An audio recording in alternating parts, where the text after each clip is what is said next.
अस्सलाम वालेकुम dear students, आज हम डिस्कस करेंगे preparation of sulphur trioxide. Sulphur trioxide की प्रिपरेशन जो है ये हम कॉन्टैक्ट प्रोसेस में करते हैं। कॉन्टैक्ट प्रोसेस बेसिकली क्या है कि ये एक ऐसा प्रोसेस है जिसके ज़रिए हम इंडस्ट्रियल स्केल पर सल्फ्यूरिक एसिड को मैन्युफैक्चर करते हैं।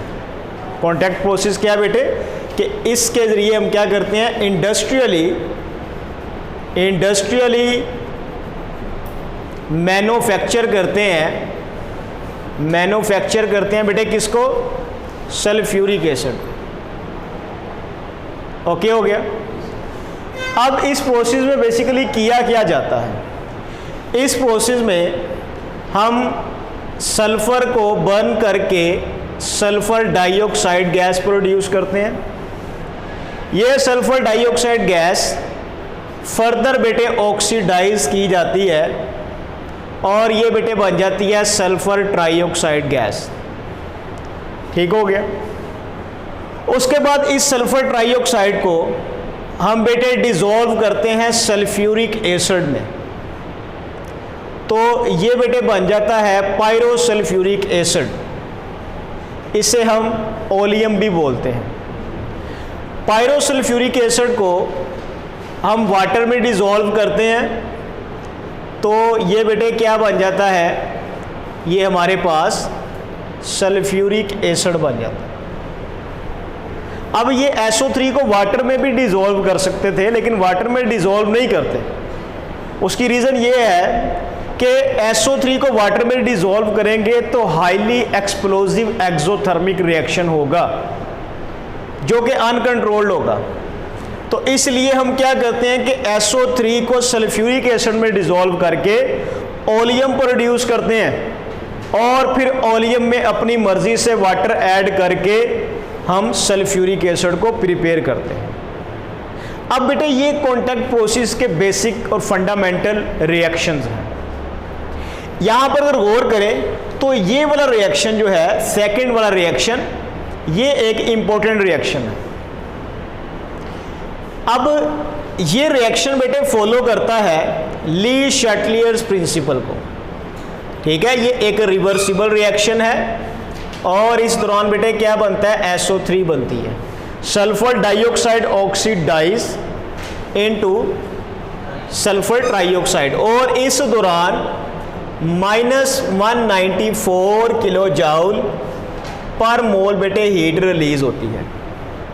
अब चूंकि ये रिवर्सिबल रिएक्शन है और बेटा ये गैस फेज में होने वाला रिएक्शन है, इसका मतलब है कि इस रिएक्शन मिक्सचर के ऊपर प्रेशर का, वॉल्यूम का, कंसंट्रेशन का इफेक्ट होगा। ऐसे ही है ना बेटे, इस रिएक्शन की पोजीशन ऑफ इक्विलिब्रियम पर, जिसे हम QC बोलते हैं, उस पर प्रेशर का, वॉल्यूम का, कंसंट्रेशन का इफेक्ट होगा। तो अब मुझे बताएं बेटे ये इक्वेशन देख के कि एट इक्विलिब्रियम पर, जी बेटा जी, इस तरफ हम लिख लेते हैं जी रिएक्टेंट्स और इस तरफ हमने लिख लिया जी प्रोडक्ट्स। इक्विलिब्रियम पर मुझे बताएं किसकी कंसंट्रेशन ज्यादा है, रिएक्टेंट्स की या प्रोडक्ट्स की? रिएक्टेंट्स की। वजह क्या है बेटे, रिएक्टेंट्स के 3 मोल हैं, प्रोडक्ट के 2 मोल हैं, तो रिएक्टेंट की कंसंट्रेशन बेटा जी क्या है, हाई है, और प्रोडक्ट की कंसंट्रेशन लो है एट इक्विलिब्रियम। वॉल्यूम की बेटे अगर बात करें तो किसके मोल ज्यादा है, रिएक्टेंट्स के या प्रोडक्ट्स के? तो जिसके मोल ज्यादा होंगे बेटे उसका वॉल्यूम भी ज्यादा होगा। तो किसका वॉल्यूम ज्यादा है, रिएक्टेंट्स का वॉल्यूम ज्यादा है और प्रोडक्ट्स का वॉल्यूम कम है। ओके हो गया। उसके बाद बेटे टेम्परेचर की बात करते हैं। रिएक्शन एक्सोथर्मिक है या एंडोथर्मिक है? रिएक्शन एक्सोथर्मिक है क्योंकि हीट का साइन बेटे क्या है, नेगेटिव है। -194 किलो जूल पर मोल हीट रिलीज हो रही है। तो बेटे हीट रिलीज कौन कर रहा है, रिएक्टेंट्स या प्रोडक्ट्स? प्रोडक्ट्स। तो बताओ टेम्परेचर किसका ज़्यादा होगा, रिएक्टेंट्स का या प्रोडक्ट्स का? प्रोडक्ट्स का। इसका मतलब है कि एट इक्विलिब्रियम रिएक्टेंट्स का टेम्परेचर बेटे क्या होगा, कम होगा, और प्रोडक्ट्स का टेम्परेचर क्या होगा, हाई होगा। क्लियर हो गया? अब बेटे हम ली शैटलियर प्रिंसिपल को फॉलो करते हुए देखेंगे कि कौन सी कंडीशंस अप्लाई करें तो रिएक्शन फॉरवर्ड होगा और हमें मैक्सिमम परसेंटेज SO3 की मिलेगी। तो अकॉर्डिंग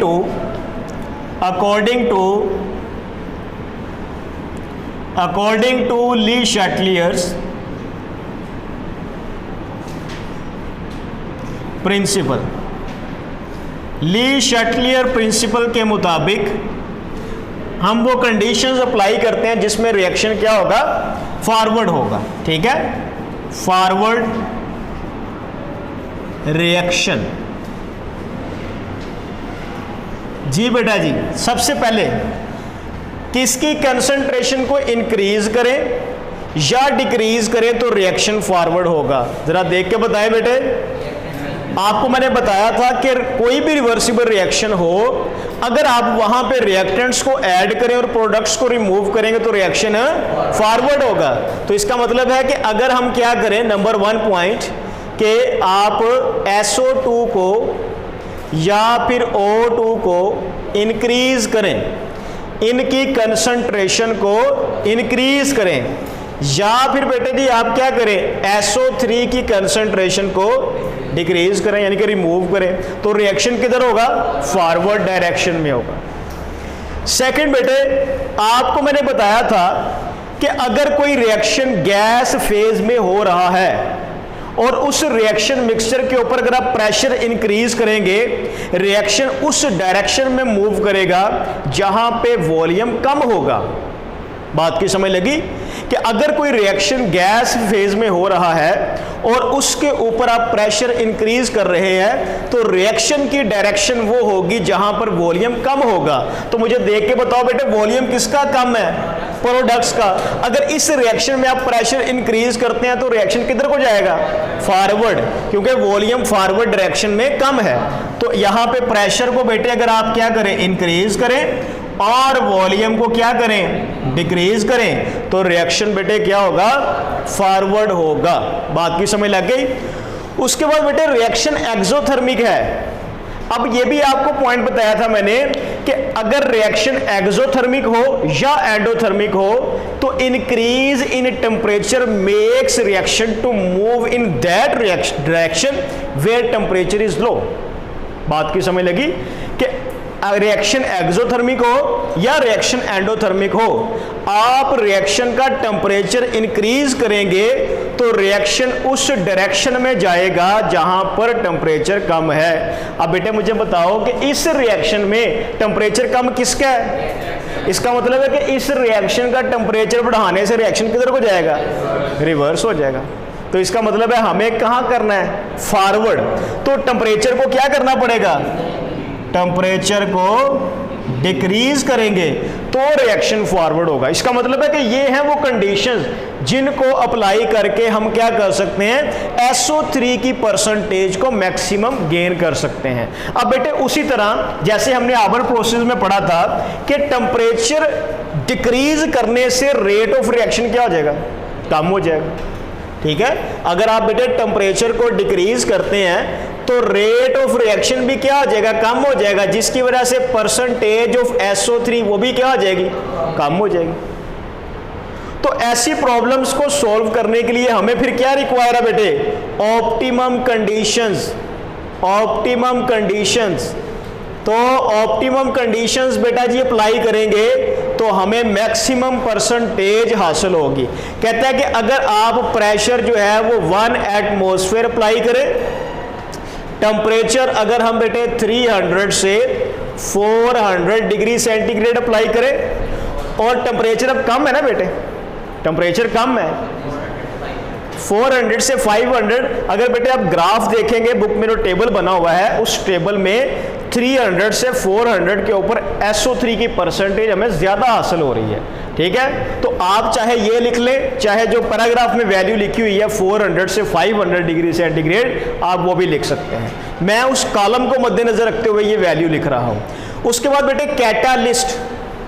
अब बात मैं यहाँ पे कर रहा था कि टेम्परेचर डिक्रीज होने से रेट ऑफ रिएक्शन डिक्रीज हो रहा है, तो रेट ऑफ रिएक्शन बढ़ाने के लिए हम क्या करेंगे, ऐड कर देंगे कैटालिस्ट। तो कैटालिस्ट यहाँ पे बेटे कौन से ऐड करेंगे, वेनेडियम पेंटाऑक्साइड। ये कंडीशंस आप अप्लाई करेंगे तो आपको SO3 की जो परसेंटेज है वो बेटा जी क्या होगी, मैक्सिमम ऑब्टेन होगी। बात की समझ लग गई बेटे, क्लियर हो गया। अब यहाँ पे आपने याद रखना है कि सल्फ्यूरिक एसिड जो है इसको आप किंग ऑफ केमिकल्स भी बोलते हैं। सल्फ्यूरिक एसिड को बेटे आप क्या बोलते हैं, किंग ऑफ केमिकल्स। इसे आप किंग ऑफ केमिकल्स क्यों बोलते हैं, क्योंकि तकरीबन ये हर इंडस्ट्री में यूज होने वाला केमिकल है। ठीक है ना, ईच इंडस्ट्री यूज इट। और किसी भी कंट्री की इकोनॉमिकल प्रोग्रेस को अगर देखना हो तो वहाँ पे ये देखा जाएगा कि उस कंट्री में सल्फ्यूरिक एसिड की प्रोडक्शन कितनी है और उसकी कंजप्शन कितनी है। जितना ज़्यादा सल्फ्यूरिक एसिड प्रोड्यूस हो रहा है और यूज़ हो रहा है, इसका मतलब है कि उस कंट्री की इंडस्ट्रीज उतनी ही ज़्यादा क्या है बेटे, ऑपरेशनल हैं। और जितनी ज़्यादा इंडस्ट्रीज ऑपरेशनल होंगी, कंट्री की इकोनॉमिकल स्टेटस भी क्या होगा, उतना ही हाई होगा। बात की समझ लगी। तो ये था बेटे आज का लेक्चर, कॉन्टैक्ट प्रोसेस से सल्फर ट्राइऑक्साइड की प्रिपरेशन मोस्ट इंपॉर्टेंट है और ये ली शैटलियर प्रिंसिपल को फॉलो कर रहा है। उम्मीद है कि आपको इस लेक्चर की समझ आई होगी। Any question about this? Thank you.